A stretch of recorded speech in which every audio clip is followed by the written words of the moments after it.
The world is no longer able, even big economies, to hedge. This idea that, oh, sure, I can hedge. I can do the US, I can do China. With Trump, that's not possible. China has a lot of leverage. That's why China is winning. But let's face it, this is a tactical victory. We don't know what's going to happen in the world because of these tariffs and because of everything else Trump is doing. Another tariff deal expiration, another extension. The clock was ticking on a deal struck by Beijing and Washington, but now they've kicked the can down the road. For more, I'm joined by Alicia Garcia-Herrero. She's the chief economist for Asia Pacific at the French investment bank Natixis. Alicia, thanks for joining us. Now, the two sides seem to have bought more time for themselves. What are you making of this 90-day extension? Well, the extension basically means that we are 30% tariffs additional, plus whatever was there from Trump 1.0 plus Biden. So it is not easy for China, but it certainly isn't as harmful as it could be without this extension that would have switched the tariffs back to 50 additional. So, that's where we are, like kind of, I would say mostly like everybody else, because the previous tariffs, China has already dealt with them. So this 30% is basically lower than India, lower than Brazil, but slightly higher than Vietnam, say, maybe average Vietnam, because Vietnam also has transshipping tariffs, So the whole point here is that while we wait for 90 days, China is in the pack. That's the big idea. China is not worse than the pack. China is in the pack. And China will use this reality pretty strongly, such as, just exporting its way out. We got data for July better than June, even, exports running around 7% growth. It's unbelievable. So China has the room to do this, and Trump has allowed this to happen, which means that China is basically has enough leverage for Trump not to be able to do more. And that's why he's extending while increasing the tariffs for everybody else. I want to look back before we get into the details more. I want to look back at where these two economies were. Now, in April, Washington introduced a staggering 145% tariff on Chinese imports. Beijing countered with a 125% rate. In May, the U.S. scaled back its rate to 30%, while China cut its rate to 10%. Alicia, from my reading, it seems like both sides were not keen to head back to these triple-digit tariffs that we just saw. But why are we stuck here? Well, I mean, we can't see China not getting any tariffs, yeah? I mean, so where we stuck is actually quite comfortable. That's my key message, because there's no way on earth that Trump, no matter his intentions, we will never know what his intentions are, but Congress is there. There's no way that China can have tariffs lower than everybody else, yeah? That wouldn't work. So China is already in a sweet spot. And that is why its negotiation tactics are actually extend.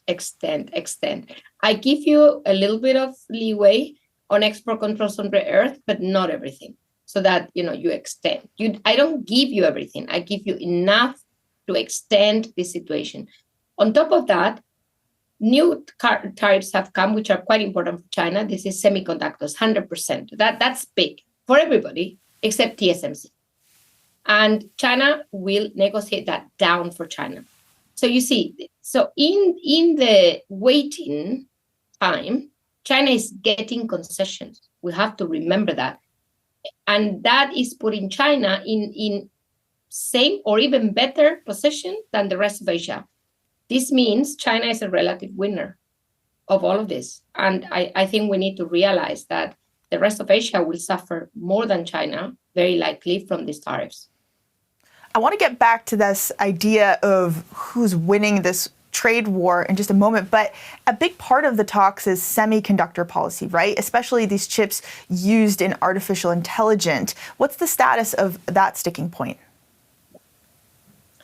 Well, Trump has only said that he will impose 100% tariffs, but we don't know on what. What he also said, I love TSMC, he invested $62 billion. Well, he didn't give the numbers, but those are the numbers, pretty high, in Phoenix, Arizona, and in Arizona. And 100 billion more were announced. At the very beginning, I have to say, TSMC was very smart in making this big announcement, because that has allowed TSMC to avoid these 100% tariffs on chips, most of which, as you said, are high-end semiconductors. In other words, it wouldn't make any sense to put a tariff of 100% for something you really need to import, and only one company in the world can do that for you. So that makes sense. But what about the others? What about Samsung? Samsung made a smaller announcement to 23 billion investment in the US. Remember that South Korea has a kind of a promise, if you want, a pledge of 350 billion. So that's part of it, but probably not enough. Probably Trump is pushing for Samsung to invest more than 23 billion, maybe double, maybe like TSMC. Then Samsung will be exempted. So he's trying to exempt those that help, but he's making them pay for that exemption. And there was this idea that China, a one-party autocracy, would have the upper hand in these tariff negotiations, that maybe that government would be insulated from some of the economic realities that the tariffs would cause in China. But over 6 months on, is China actually winning right now? Yeah. China is winning the trade war, in my view, simply because the game is simple. Is okay, the US comes with tariffs, and I have a lot of retaliatory tools, whether it's rare earth, but also anything you need in the US, from medicine to, it's like 90% of ibuprofen. So you don't want, if you just want to basically cut the supply of ibuprofen, you can do it, and nobody else can come to the rescue. So China has a lot of leverage. That's why China is winning. But let's face it, this is a tactical victory. We don't know what's going to happen in the world because of these tariffs and because of everything else Trump is doing. So that is a much bigger question. Can China win in a world where the US economy decelerates massively, maybe a recession? We don't see that yet, but can China win if the whole global south is in shambles? So for China to win, we need the world to do well. And that's not guaranteed. That's number one. And number two, and I finish here, China's problems are not only about tariffs. Actually, I would say that's not the biggest problem whatsoever. China's problems are domestic. And my fear is that because everybody, including myself, is saying China is winning, China in a way feels less pressure to address its domestic problems. And in other words, complacency. And that is a big problem because China has to address all of those issues quickly. So in a way, winning could be losing if you lose track of what you need to do for your own economy. Alicia, last time we spoke, you mentioned that investment was going to suffer while unclarity remains. What kind of economic repercussions have we seen in the last few months?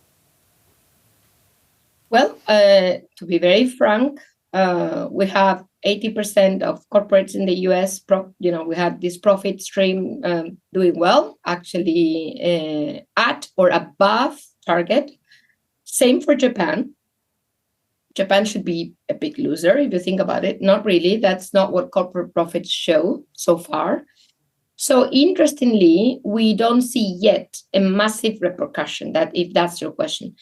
There's another factor that mitigates the negative impact on investment, which is that Trump himself is basically sucking in investment, through all of these pledges that countries need to do to get a deal. So in a way, by doing that, investment has to increase rather than decrease because companies are forced to invest. So in a way, we're in a very weird situation because we should have seen plummeted markets, plummeted investment, and we're not seeing that yet. Will it happen? I guess, over time, these tariffs are big enough to create a lot of havoc. But for me, possibly the most immediate repercussion is supply chains. If you were operating in Vietnam, maybe what's the point now? So you need to go somewhere else. That will increase costs for the company. maybe if they choose a country, say everybody chooses Mexico, if the trade deal with the US is renewed, the USMCA, Mexican prices will go to hell, wages will go, like everything will kind of bubble in Mexico because of this situation. Is that a good thing? Prices will increase all over the world, not only in the US. So, it's not over. I do think what's happening is very serious, but we don't see it yet in the data. This investment that you mentioned that has been drawn to the U.S., are we seeing the seeds of something that could be a long-term win for the Trump administration and for the American economy, or are you seeing this more as a bit of a sugar rush maybe right now? Yeah. So far, we have a lot of announcements. We have even Swiss companies, Roche. I mean, it's unbelievable. Those tariffs that they got, huge tariffs for a country like Switzerland. And Swiss companies, even before the tariffs hit them, and even after, have continued to make announcements of big investments in the US. Why? Because you want to bypass the tariffs. Because you know that either you operate there. Trump said it loud and clear for TSMC. You're a friend. You invested here. So what is everybody going to do? I go there. I go to the US. Will it be a winning strategy? Hard to tell, but it is certainly much harder if you're outside of the US. That's basically the reality. So this could indeed, maybe expensively, I get it, maybe not very efficiently, I get it, but this could lead to a new supply chain, which is US-centric, with a few countries that in a way feed the low-end part of the supply chain. But I would not fully rule out that the US does get into a very automated, expensive, high-end supply chain story. And that would be a big story for the world because we've not been there for decades and decades. So yes, is that a win? Well, partially, yes. Of course, it's not just China facing tariffs. Reciprocal tariffs are now in place for many countries around the world from the U.S. side. Now, the two highest tariffed countries by the United States right now are Brazil and India, but those both seem to be at best indirectly economic punishments. What do these high tariffs tell you, Alicia, about how Trump is wielding this weapon right now? Well, first of all, you'd better watch out. That is what it tells you. Imagine India, the darling of the Indo-Pacific back in March. It would be a great free trade deal. Everybody was flocking to India, from Bill Gates, you name it, the board of his foundation. Nothing. India got nothing. It is, however, not the end of the story. We have to realize that things could change. But India needs to basically forget its non-alignment kind of strategy, which is decades long, and align with the US. That's what this is not only about oil from Russia or anything like that. It's a much bigger request. And I understand that this is very difficult for India. So basically, Trump needs, quote unquote, true alliances. If you want, serving alliances. And that's what he needs from Brazil, the largest economy in Latin America. This is the Western Hemisphere. This is extremely important for Trump. Think about Canada, what he said about Canada, about Greenland, he knows that basically for the US to compete with China, I think Asia is kind of gone, at least Southeast Asia. But the Western Hemisphere, he needs to control that. And he's basically telling Lula, you're not on my side, you go. That's what he's saying. And it's not that I agree with Trump, but I think we need to realize that the stakes are very high for him in the sense that he wants true, maybe allies is not the word, servants is maybe, but it doesn't really matter. He needs that. He doesn't want countries that are on the BRICS, India is on the Shanghai Cooperation Organization, let's face it, and on the Quad, on both. He's not fine with double games. He's not. And he's telling these two countries, which are exemplary in this regard, because they're big and they think they can do it. They think they can play both games. Trump is telling them, no way, not with me. And that's why this is so painful, because the world is no longer able, even big economies, to hedge. This idea that, oh, sure, I can hedge. I can do the US, I can do China. With Trump, that's not possible. And not because Trump is bashing China. He can't do it. But he can bash everybody else and isolate China by doing that. That's his strategy. That's why this is extremely important as an example of what tariffs are all about. You have those two very large economies, but I want to close in Asia and look at two smaller economies. A number that just jumped out at me was 40%, which is the tariff rate that both Laos and Myanmar are being hit with by the United States. Those are just an example. There are many countries being hit by tariffs from the U.S. right now in the double digits. But why are these countries being targeted? And what does that tell you about the U.S.'s ability to make deals with these two relatively smaller economies right now? Well, I would say that China's influence at the border of both Laos, PDR, and Myanmar is just mind-boggling. And there's a lot of illegal activity, sometimes actually to China's dismay, Frank, because this is a problem for China, gambling, you name it. So I think the US is really fully aware that these are rogue states by now, in a way or another. And the easiest way to deal with this is block them. Again, I'm not saying this is right, but I'm saying this. I think these tariffs are relate to the role that these countries play on China's side in areas that are very different from Vietnam or Thailand or Malaysia. They're much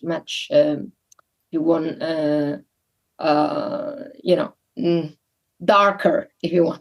And I think that is just there's nothing to gain. In other words, with the current political environment in these two countries, the US has nothing to do or gain, and that's 40%. You could put any number. So that's what it is. This may make these countries reflect if this is very serious. But frankly speaking, these countries don't export massive amounts to the US anyway. Cambodia is a better example because they do export a lot to the US. So they are importing from China, re-exporting to the US, same as Vietnam. But Laos and Myanmar, these are really like by now satellites of China. I mean, the tariffs are less relevant in a way than they would be for big exporting countries. Alicia Garcia-Herrero with the investment bank Natixis, thank you for joining us.